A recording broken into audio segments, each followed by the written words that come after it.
Hello বন্ধুরা, good morning. কেমন আছো সবাই? আশা করি সবাই ভালো আছো। আর এই যে দেখো, ঘুম থেকে উঠলাম, এই সবে মাত্র উঠলাম। আর এই যে দেখছো, বাইরে বিছানা করে ঘুমিয়েছি কালকে রাত্রে। আসলে গরম, এত গরম পড়েছে, মানে ঘরে থাকাই যাচ্ছে না। আর একজন কমেন্ট করেছিল যে দিদি ভাই তোমরা ঘরে না ঘুমিয়ে বাইরে বারান্দাতে মশারি টাঙিয়ে ঘুমাবে, কিন্তু মশারি আর টাঙাইনি। যা মানে এত গরম পড়েছে যে মশারি টাঙালে ভিতরে হাওয়াই যাবে না। আর বাইরে এত সুন্দর হাওয়া দিচ্ছিল, দেখো একদম মানে চাদর গায়ে দিয়ে ঘুমোতে হয়েছে, পুরো ঠান্ডা হাওয়াটা ছিল। সত্যি বাইরে ঘুমিয়ে মানে এত শান্তি করে রাত্রে ঘুমোতে পারি, কোনো কষ্টও হয় না। এখন আবার দুপুরের দিকটাও না ওই বাইরে বারান্দায় বিছানা করে ঘুমোই। বাইরের থেকে একটা ঠান্ডা হাওয়া আসে, তো দিয়ে বেশ ঘরটাকে ঠান্ডা করে দেয়। আর আমাদের ভিতরের ঘরগুলো মানে এত গরম, মানে থাকাই যায় না। জানলার দিক দিয়ে এত রোদ আসে, তো আর বারান্দাটা না রোদটা আসতে পারে না, তার জন্য গরমটা কম লাগে। আর হাওয়াটাও ঠান্ডা ছিল, মানে এত যে পচানি গরম গেছে। আগে যদি জানতাম বারান্দায় শুয়ে শান্তি পাবো, তাহলে কিন্তু বারান্দাতেই ঘুমোতাম রাত্রে। তো যাই হোক, তারপরে আমি ঘুম থেকে উঠে পড়েছি। আর তার সঙ্গে সঙ্গেই কিন্তু আমার ছোটো সোনা উঠে পড়েছে। উঠে ওই যে ঘরে আমি ঘর মুছছিলাম, আর আমার বড় ছেলের কম্পিউটার মাউস নিয়ে টানাটানি করছিল। ওর দাদা তো গেছে ভীষণ রেগে, ও কম্পিউটারে যদি হাত দেয় ও খুব রেগে যায়। আর নেবে তো নিয়ে একদম টান মারবে, ওর কাজই শুধু মাউসটা নেবে নিয়ে টান মারবে। কতবার যে মাউসটা ফেলে দিয়েছে তার ঠিক নেই, খুব রেগে যায় ছেলেটা, বড় ছেলেটা। তার জন্য বকাবকি করলো আমাকে একটু, যে তুমি দরজাটা খুলে ঘর মুছছো, ভাই আমার মাউসটা ফেলে দিয়েছে দেখো নি। আর কখন যে এসে টক করে নিয়ে নেবে আমি খেয়ালই করতে পারি না। তো যাই হোক, আমরা দুজনই দাঁত মুখ ধুয়ে নিলাম, কিন্তু বড় ছেলে ওঠেননি এখনও, উনি এখন ঘুম দিচ্ছে পড়ে পড়ে। আমি ছোটো ছেলেকে খাওয়াবো, খাইয়ে তারপরে চাটা করে আবার ওকে তোলাবো। উনি তো উঠবে না, উনি আবার ছুটির দিন তো আজকে, এখন পড়ে পড়ে ঘুমাবে, যেহেতু শনিবার। আর শনিবারটা তো ওদের ছুটির দিন, শনি রবি ছুটির দিন, তার জন্য শনি রবিটা এত বেলা অবধি ঘুমোয়। আমি যে ওর সাথে একটু বসে চা খাবো, সেটাও মানে খাবে না, এত ঘুমোবে। তো ওকে বললাম যে তুই ওঠ, আমি ভাইকে খাইয়ে দিই, তার মধ্যে উঠে দাঁত মুখ ধুয়ে ফেলবি, একসাথে দুজন বসে চা খাবো। তো গুবলু সোনাকে দুধটা খাওয়ালাম, খাইয়ে আমি চাটা খেতে বসলাম। আর বড় ছেলেকে কখন থেকে ডাকলাম, ওঠাতেই পারলাম না। তো কি করব, ওকে ডেকে ডেকে ঘুম থেকে তোলাতে পারলাম না বলে আমি চাটা খেয়ে নিলাম। খুব খারাপ লাগে জানো, শনি রবিবারটা দুজনা ধরো থাকি একসাথে। এবার ওকে বলি তুই আর আমি একসাথে বসে চা খাবো, রোজ তো সে আমি একা একাই চা খাই। বারবার ডাকি, কিন্তু ঘুম থেকে উঠবেই না ছেলে আমার দুজন বসে বসে চা খেতে না খুব ভালো লাগে। একা একা চা খেতে কি ভালো লাগে, ওর সাথে চা খেতে আমার খুব ভালো লাগে, কিন্তু উঠবেই না কিছুতে, কি করবো। তাই ভাবলাম একাই খাই, ওকে আর ডেকে লাভ নেই, অনেকবার ডাকলাম উঠলোই না। তো কী করবো, তারপরে নিচে এসে এই যে দেখো চালটা ধুয়ে দিচ্ছি, কারণ মা ভাতটা বসিয়ে দিয়েছে অনেক আগেই। আজকে আমার নিচে নামতে একটু লেট হয়ে গেছে, যেহেতু শনিবার। তো আমি দেখছি একটু ঘুমাই, বড় ছেলে তো স্কুল নেই, তাহলে একটু ঘুমিয়েই নিই। তো একটু বেলা করেই ঘুম থেকে উঠেছি আজকে। আর তোমরা একজন কমেন্ট করেছো, যে মৌমিতা কমেন্ট করেছে যে দিদিভাই তোমার ভিডিও এডিট করা কি কোথা থেকে শিখলে, না নিজেই শিখেছো? কোথা থেকে শিখলাম বলতে, ইউটিউব ভিডিও মানে যখন আমি আগে করতাম, আমার আগে একটা চ্যানেল ছিল, ভীষণ শখ ছিল, আগাগোড়ায় আমার ভীষণ শখ ছিল আমি একটা ইউটিউবার হব, মানে ইউটিউবে ভিডিও করব। তো তখন একটা চ্যানেল ছিল, ছোটোখাটো ছিল, তখন খুব বেশি সাবস্ক্রাইবার ছিল না। তখন আমি এডিট করতে পারতাম না, তখন আমি জানতামই না কিভাবে এডিট করতে হয়। তারপরে ওই চ্যানেলটা যখন ডিলিট হয়ে গেল, ডিলিট হয়ে যাওয়ার পর নেক্সট যে চ্যানেলটা খুললাম, মানে এই চ্যানেলটা খোলার পর, তখন আমি ভাবলাম আর এভাবে নয়, এবার আমি ইউটিউব দেখেই শিখবো। ইউটিউব থেকেই কিন্তু আমি শিখেছি, মানে আরও যারা যারা শেখানোরও অনেকের চ্যানেলের ভিডিও আছে, তো তাদের কাছ থেকেই কিন্তু আমি শিখেছি কিভাবে এডিট করতে হয়, কিভাবে ভয়েস দিতে হয়। আর একটা বোনও কমেন্ট করেছে যে দিদিভাই তুমি ভয়েসটা কিভাবে কভার করো, মানে ভয়েসটা আমি কিভাবে দিই। ভয়েসটা কিন্তু আমি ইনশর্ট থেকেই দিই। আর আমার যে অরিজিনাল যে ভয়েসটা, মানে যে ভিডিও করছি সেই ভিডিওর যে ভয়েসটা অরিজিনাল, সেই ভয়েসটা কিন্তু আমি বন্ধ করে দিই, অফ করে দেওয়ার পর যে সাউন্ড অপশানটা থাকে ওখান থেকেই কিন্তু আমি রেকর্ড অপশানে গিয়ে আমি যে কথা বলে ভয়েসটা দিয়ে দিই। আর অনেকে অনেক কিছু জিজ্ঞেস করে। এবার দেখো, আমি না যেদিন তোমরা কমেন্টটা করো সেদিনকে হয়তো দেখতে পাই না, বা দেখি না সেদিনকে, হয়তো দুদিন পর দেখি, এরকম হয়। টাইমই পাই না, এত ঘুম পেয়ে যায়। আমি সারাদিন পর কিন্তু ওই রাত্রেবেলাটা, মানে খাওয়া দাওয়ার পর 10টা-11টার দিকে কমেন্টগুলো তোমাদের পড়ি। এবার এত ঘুম পেয়ে যায়, কমেন্টগুলো কারো রিপ্লাই দেওয়া হয়, আবার কারো দেওয়া হয় না। এবার যেগুলো দেওয়া হয় না সেগুলো আবার পরের দিনে একদম শেষের দিকে চলে যায়, দিয়ে আবার মনে থাকে না দিতে। পরের দিন আবার প্রথমের কমেন্টগুলো দেওয়া হয়, এরকম করতে করতে না একদম নিচের দিকে চলে যায়, আর দেওয়া হয় না। তার জন্য কিন্তু আমি তোমাদের কাছে ক্ষমা চাইছি, কারণ সবাই আশা করে একটা কমেন্ট করো যে দিদি ভাই একটা রিপ্লাই করবে, কিন্তু সেটা করতে পারি না। তার জন্য আমি সত্যি মানে এতটাই খারাপ লাগে বলে বোঝাতে পারবো না, কারণ অনেক লাস্টের দিকে চলে যায় সেই কমেন্টগুলো তুলতে তুলতে না, আমার মানে বলে বোঝাতে পারবো না, কারণ টাইমই পাই না আমি, এত মানে ঘুম এসে যায় চোখে, রাত 12টা বেজে যায় এরকম কমেন্টগুলো রিপ্লাই দিতে দিতে। তো যাই হোক, তার জন্য ক্ষমা করো তোমরা, আমি অবশ্যই কমেন্টগুলো রিপ্লাই দেওয়ার চেষ্টা করব। আর তোমাদের আর একটা কথা বলতে চাই যে জানো, অনেকে না আছে যে নেগেটিভ কমেন্ট করে, মানে খারাপ খারাপ মানে মনে আঘাত দেওয়ার মতন কথা কমেন্ট করে, সেগুলো না খুব মানে আমার খুব বলতে ইচ্ছা করে তাদেরকে যে এরকম কমেন্ট করবেন না বা কিছু, কিন্তু বলতে পারি না। কিন্তু একটা জিনিস আমি ফলো করি যে তাদের খারাপ মানে নেগেটিভ কমেন্টের মধ্যে যে আমি কিছু বলার আগে তোমরাই দেখি তাদেরকে জবাব দিয়ে দাও, মানে উপযুক্ত জবাব দিয়ে দাও। সেইটা আমার এত ভালো লাগে, মানে কি বলবো, যে আমার আত্মীয় স্বজন বা আমার নিজের কোনো লোক, ধরো আমার কোনো বিপদ বা আমাকে কেউ কিছু বললে যেমন পাশে এসে রুখে দাঁড়ায়, ঠিক তোমরা সেই রকম করেছো, মানে সেরকম করে দেখাও। আমার এত ভালো লাগে তোমাদের বলে বোঝাতে পারবো না। আমি কিছু কিছু কমেন্টে দেখেছি যে অনেকে নেগেটিভ কমেন্ট করে, কিন্তু খুব বলতে ইচ্ছা করে আমার, কিন্তু বলতে পারি না। তো দেখি তোমরাই তাদেরকে মানে উপযুক্ত জবাব দিয়ে দাও। তার জন্য তোমাদেরকে অনেক ভালোবাসা, সত্যি এরকম করে যেন আমার পাশে সারা জীবন থেকো। আর আজকেও কিন্তু পাট শাক ভাজা করলাম, দেখলেই তো। আজকে কি করেছি জানো, আজকে না পাট শাকগুলো না কুচোইনি, মানে গোটা গোটাই ভেজেছি আজকে।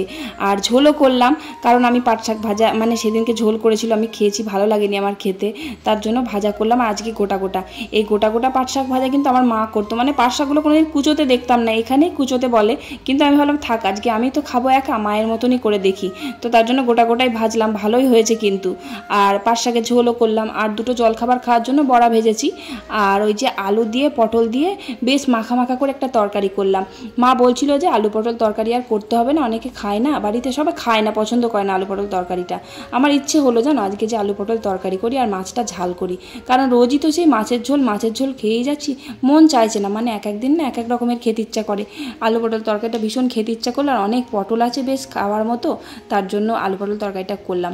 আর কালকে যে দুটো লাউ দেখিয়েছিলাম না, সেই লাউ দুটোর মধ্যে না একটা পচা বেরিয়েছে জানো, আর একটা কচি ছিল না, মানে একটু পাকাই ছিল। দেখো সেই লাউটা না আজকে ডাল করলাম, মা বলছিল লাউয়ের একটু ডালনা করতে, কিন্তু অত শক্ত ভালো লাগবে না খেতে, সেদ্ধ হতেও টাইম লাগবে আর আমার রান্না করতেও দেরি হয়ে যাবে, তাই প্রেশার কুকারে মুসুর ডাল করলাম ওই লাউটা দিয়ে, মানে নিচের গ্যাসে প্রেশার কুকারে বসিয়ে দিয়েছিলাম। এই যে এখন একটু ফোড়ন দিয়ে নিলাম, আদা জিরে, তারপরে শুকনো লঙ্কা, আদা বাটা একটু দিয়েছি, জিরে বাটা দিয়েছি, আর জিরে ফোড়ন আর শুকনো লঙ্কা ফোড়ন দিয়েছি, ব্যাস আমার রান্না কমপ্লিট।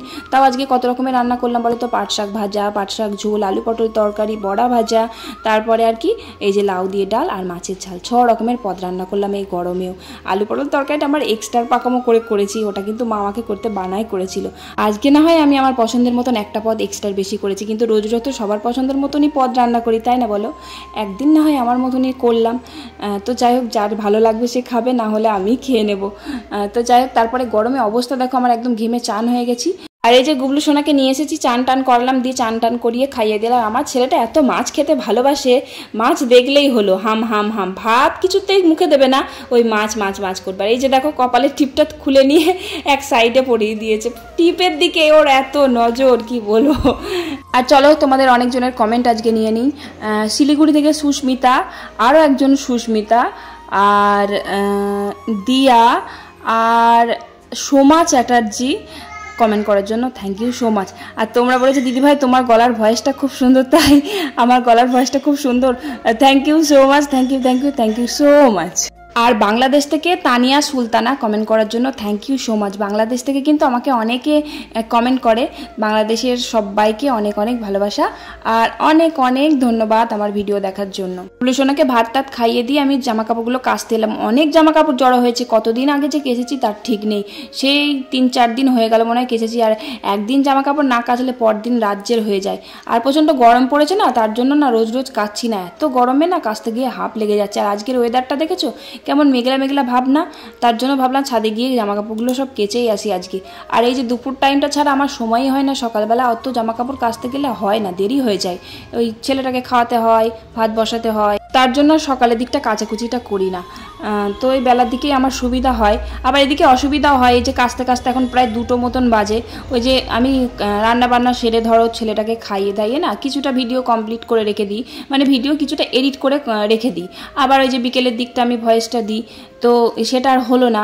এবার কাচাকুচি করব, নিচে গিয়ে ভাত আনবো, ভাত খাবো, তারপরে আবার দুপুরের দিকটা তখন এডিটের কাজ কমপ্লিট করবো, আর বিকালবেলা ভয়েসটা দেবো। মানে দুপুরের ঘুমটা একটু হবে না আর কি।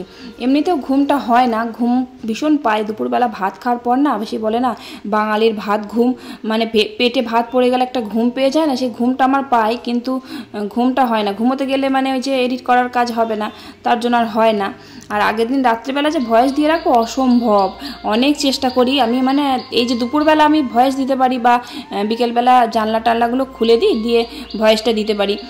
আর যদি রাত্রেবেলা সেই দিই না, মানে এত গরম করে ঘরের মধ্যে রাত্রেবেলা থাকা যায় না, যেহেতু নিস্তব্ধ, চারিদিক পুরো নিস্তব্ধ থাকে। এবার আমার গলার ভয়েসটা আরও জোরে জোরে লাগে, তার জন্য রাত্রেবেলা ভয়েস দিই না। আর ছেলেটা ঘুমোয় না আমাকে ছাড়া, তার জন্য রাতে আর ভয়েস দিই না। তো তারপর আমি কাচাকুচি করলাম, এক গাদা কাচাকুচি করেছি আজকে। কাচাকুচি করে এই যে চান টান করে টোরে ভাতটা খেলাম। আর ওই যে বললাম তোমাদের যে আমি যদি বেশি জামা কাপড় কাচাকুচি করি না, কাচাকুচি মানে যতই আমায় কাজ দাও না কেন, কাচাকুচি করলে আমার এত হাত পা কাঁপে, তারপর খিদের জ্বালায়, সত্যি করে খিদে পেলে আমার খুব হাঁটু কাঁপে। তোমাদের তো বললাম জামা কাপড় কাচলে আমার বেশি হয়, বেশি জামা কাপড় কাচলে। আমার বর কিন্তু বকছিল, বলে এত জামা কাপড় তোমার কাচার কি দরকার, কিছু করার নেই, কাচতেই হবে, ওই রেখে দিলে আরও বেশি হয়ে যাবে। তারপরে ভাতটা খাওয়া দাওয়ার পর একটুখানি এই যে বারান্দাতেই শুয়েছি দুপুরবেলাতে, প্রচণ্ড গরমে তো ঘরে শুচ্ছি না, তার জন্য এই বারান্দাতেই বিছানা করেই শুচ্ছি। এখানটা ঠান্ডা ঠান্ডা হাওয়া দিচ্ছে, বেশ ভালো। তো এই যে গুবলু সোনা এখন ঘুম থেকে ওঠার টাইম হয়ে গেছে, আমি ঝটাপট বাসনগুলো আগে ধুয়ে ফেলি, তা না হলে উঠে পড়লে আর বাসন ধুতে দেবে না, ওকে খাওয়াতে হবে। এমনি জ্বালাতন করে না, 4টের সময় ঘুম থেকে উঠে পড়লে ওটা তখন আর জ্বালাতন করে না, বেশ খেলা করে, মুডটা তখন খুব ভালো থাকে। তো আমি বাসন কুসনগুলো ধুয়ে নিচ্ছি আমাকে, কারণ ভয়েসটা দিতে হবে, ঘর দোর ঝাড় দেবো। আর আজকে একটু বাজারে যেতে হবে, কারণ কোনো কাজ নেই। ওই যে আমার একটা ননদ আছে না, ওই পাশের বাড়ির ওই ননদটা বলেছে যে চলো বৌদি আজকে মোমো খেয়ে আসি গা। এবার ওর সাথে কখনোই বাজার যাওয়া হয় না, তো একবার বললো ফোন করে আশা করে যে বৌদি চলো মোমো খেয়ে আসি, তা না আর করতে পারলাম না, কারণ ওর সাথে কোথাও ঘুরতে টুরতে যেতে পারি না। ওই যে আমরা সেই যখন ওই ওয়ার্ড্রপ আর আলনাটা আনতে গেছিলাম না, ওই ননদটা আর ওর ভাই আর কি, মানে আমার দেওর হয়, তো আমরা 3জনে যাবো আর কি। তো তার জন্য কাজ ফাজে যে গুছিয়ে নিচ্ছি, বাসন কোসনগুলো ধুলাম। আর এই যে আমার গুবলু সোনা উঠে পড়েছে, এই যে খেলা করছে, আর গুবলুর বাবা উঠে পড়েছে। ওই যে গুবলুর বাবা আবার ঘুম থেকে উঠে কিছু না খেয়ে মানে দোকানে যাবে না আর কি, তাই ওই যে বসে আছে হাঁ করে, ছোলা মেখে দিতে হবে। এই যে ভাজা ছোলা, কাঁচা পেঁয়াজ, কাঁচা লঙ্কা, তারপর একটু সর্ষের তেল আর একটু লেবু আর একটু বিট নুন দিয়ে মাখালে না খুব ভালো লাগে খেতে। এটা ভাজা ছোলা, এটা ভাজা ছোলা প্যাকেট কিনতে পাওয়া যায় না, ওই প্যাকেট ছোলা কিনে নিয়ে এসেছে, দিয়ে নিজেই ঝেড়েছে, দিয়ে যে প্রত্যেক দিন ওই যে দোকান যাওয়ার আগে এরম করে মেখে দিতে হয় আর খায়, খুব ভালো লাগে কিন্তু খেতে। জানো এমনি ছোলা যদি মুখে দিয়ে খাও, তার থেকে কিন্তু একটু মেখে খাবে, বেশ টেস্টি হয়, খুব সুন্দর লাগে। কাঁচা পেঁয়াজ দেবে একটু, আর একটু লঙ্কা, আর একটু নুন তেল, আর একটু লেবু থাকলে লেবু না দিলেও হয়, খুব সুন্দর লাগে খেতে। তো দিলাম মেখে ছোলা, খেয়ে দোকানে গেল। আর গুবলু সোনাকেও খাইয়ে দিয়েছি, দিয়ে যে 2জনকে নিয়েই ছাদে এসেছি জামা কাপড়গুলো তুলতে। মোটামুটি সব শুকিয়েছে, আবার কিছু কিছু জামা ভিজেও আছে। রোদ না থাকলেও যে বিচ্ছিরি গরম, সে গরমের চাপেই শুকিয়ে গেছে। আর আমার বড় ছেলে কাণ্ডটা দেখেছো, ওর ক্যামেরা দেখলে ওরকম তিরিং বিরিং করে প্যাংলা কাঠির মতো নাচতে ইচ্ছা করে। আর আমিও কিন্তু এই একটা সময়, মানে বিয়ের আগে একটা সময় এমন রোগা ছিলাম, ধরো খুব যদি ঝড় উঠতো, তখন আমি যদি ছাদে যেতাম না, আমার মা বলতো বুড়ি শিগগিরই নিচে নেমে আয়। আমি বলতাম কেন? বলছে শিগগিরই নিচে নেমে আয়, তোকে যদি ঝড়ে তুলে নিয়ে চলে যায়, উড়ে যদি চলে যাস। খুব রোগা ছিলাম তো, আর এত হাসি, আমার বাবা এত হাসতো, বলতে হ্যাঁ ওকে ঝড়ে উড়িয়ে নিয়ে চলে যাবে। আমার বাবা কিন্তু দাদার থেকে না আমাকে বেশি ভালোবাসতো, আর আমি কিন্তু বাবার থেকে মাকে বেশি ভালোবাসতাম, মানে মায়ের দিকে টানটা বেশি থাকতো। আমার বাবা জানো তো, মানে খুব রাগী টাইপের মানুষ ছিল, মানে এখনই রেগে যাবে, এখনই আবার ঠান্ডা হয়ে যাবে। তার জন্য বাবার ঠান্ডা ভাবটা আমার ভালো লাগতো ঠিকই, কিন্তু বাবা যে রেগে যেত না, সে রাগী আচরণটা আমি খুব ভয় পেতাম আর কি। তার জন্য বাবার দিকে টানটা আমার কম ছিল, মায়ের দিকে টানটা বেশি ছিল। তো যাই হোক সন্ধে টন্ধে দিলাম, একবারে বাজারে যাব তো তাই একবার ড্রেসটা পরেই নিয়ে সন্ধেটা দিয়ে দিলাম, দিয়ে সন্ধেটা দিয়ে বেরিয়ে পড়লাম। ননদটা ফোন করেছি যে বৌদি নিচে এসো, আমি রেডি হয়ে চলে এসেছি। তো তারপরে এই যে টোটো করেই বেরিয়েছি, আর হেঁটে হেঁটে যাইনি, কারণ মোমোর দোকান না অনেকটাই দূর, অনেকটাই হাঁটতে হবে, হেঁটে হেঁটে যাওয়া যেত, গল্প করতে করতে কত দূর হেঁটে হেঁটে যাওয়া যায়। তো বললো চলো হেঁটে হেঁটে যাবো না, টোটো করেই যাই। তো গল্প করতে করতে চলে গেলাম টোটোতে করে। আর এই ননদদার সাথে মানে বসে কথা বলা বা গল্প করাই হয় না, কারণ আমি কাজের চাপের মধ্যে থাকি। তো ননদটা বলে যে বৌদি তুমি আমাদের বাড়িতে আসো না, একটু কথা বলা হয় না, গল্প করা হয় না। সন্ধেবেলার দিকটা প্রচুর কাজের চাপ থাকে, সারাদিন তো খাটাখাটনি হয়ই, তো যাবোই বা কখন, তার জন্য যাওয়া হয় না। তাই ওই যে ফোন করে বললো চলো মোমো খেয়ে আসি। আর এই যে দোকানটাতে না মানে মোমোটা খুব বিখ্যাত আর কি, আমাদের এখানে খুব ভালো হয়, খুব সুন্দর। দোকানটা খারাপ হতে পারে কারণ নতুন দোকান করছে, এই ব্যবসা করে একজন মহিলা কিন্তু এই দোকানটা চালু করেছে। খুবই হাতের রান্না, খুব ভীষণ ভালো আর খুব সুন্দর, মানে ব্যবসাটা চলে। হাতের রান্না যেহেতু খুব ভালো, আর মোমোটা খুব স্পেশালি দারুণ খেতে ছিল। আর এখানে গন্ধরাজ মোমোটাও তৈরি করছে আর কি, বানাচ্ছে নতুন। আর দই বড়াও কিন্তু বানায়। দই বড়াটা আমি কখনোই খাইনি, শুনেছি, কানে শুনেছি, কিন্তু কোনোদিনও খাইনি। আর আমার ননদ কিন্তু এখানে এসেই যখনই মোমো খায় এখানে এসেই খায়। আর আমাদের গ্রামে মানে আমাদের এই যে ধাত্রী গ্রামে দুটো মোমোর দোকান আছে, মানে আমাদের এখানে এত মানে মোমো খেতে সবাই ভালোবাসে, শুধুমাত্র দুটো। আর এটা হচ্ছে স্টেশনের কাছে, আর একটা আছে সেটা হচ্ছে আমাদের বাজারে। তো অনেকটা দূর বলে আবার ধরো মোমো খেতে ভালোবাসি, তো সেই বাজারে যেতাম, গিয়ে আবার দেখি এক একটা দিন দোকান বন্ধ থাকে, দেখি বিরক্ত লাগতো। এই দোকানটা কিন্তু সবসময় খোলা থাকে, অল টাইম। আর এটা হচ্ছে দই বড়া, দই বড়াটা খেয়ে দেখলাম, সে কি বলবো, দই, তারপরে কয়েকটা বড়া ছিল, কিসের বড়া জানি না, কলাই ডালের না কিসের, আর ভুজিয়া ছিল। তো মোটামুটি খারাপ লাগেনি, আবার কিন্তু খুব একটা ভালোও লাগেনি। তো যাই হোক খেলাম, ট্রাই করা উচিত, সব কিছু একবার খেয়ে দেখা উচিত। তারপর দু একটা কাজ ছিল, সে কাজগুলো কমপ্লিট করে সোজা বাড়ি চলে এলাম। গলা গলা কাঁঠাল আমার কিন্তু ভীষণ ভালো লাগে, এই গলা গলা কাঁঠাল মানে দাদা ভাইয়ের ভীষণ প্রিয়, এই গলা গলা কাঁঠাল খুব ভালো লাগে। অনেকে খাজা কাঁঠাল ভালোবাসে, কিন্তু আমার খুব ভালো লাগে, ছোটো ছোটো রোয়া আর গলা কাঁঠাল দারুণ লাগে খেতে। আগে তো একটা খাই,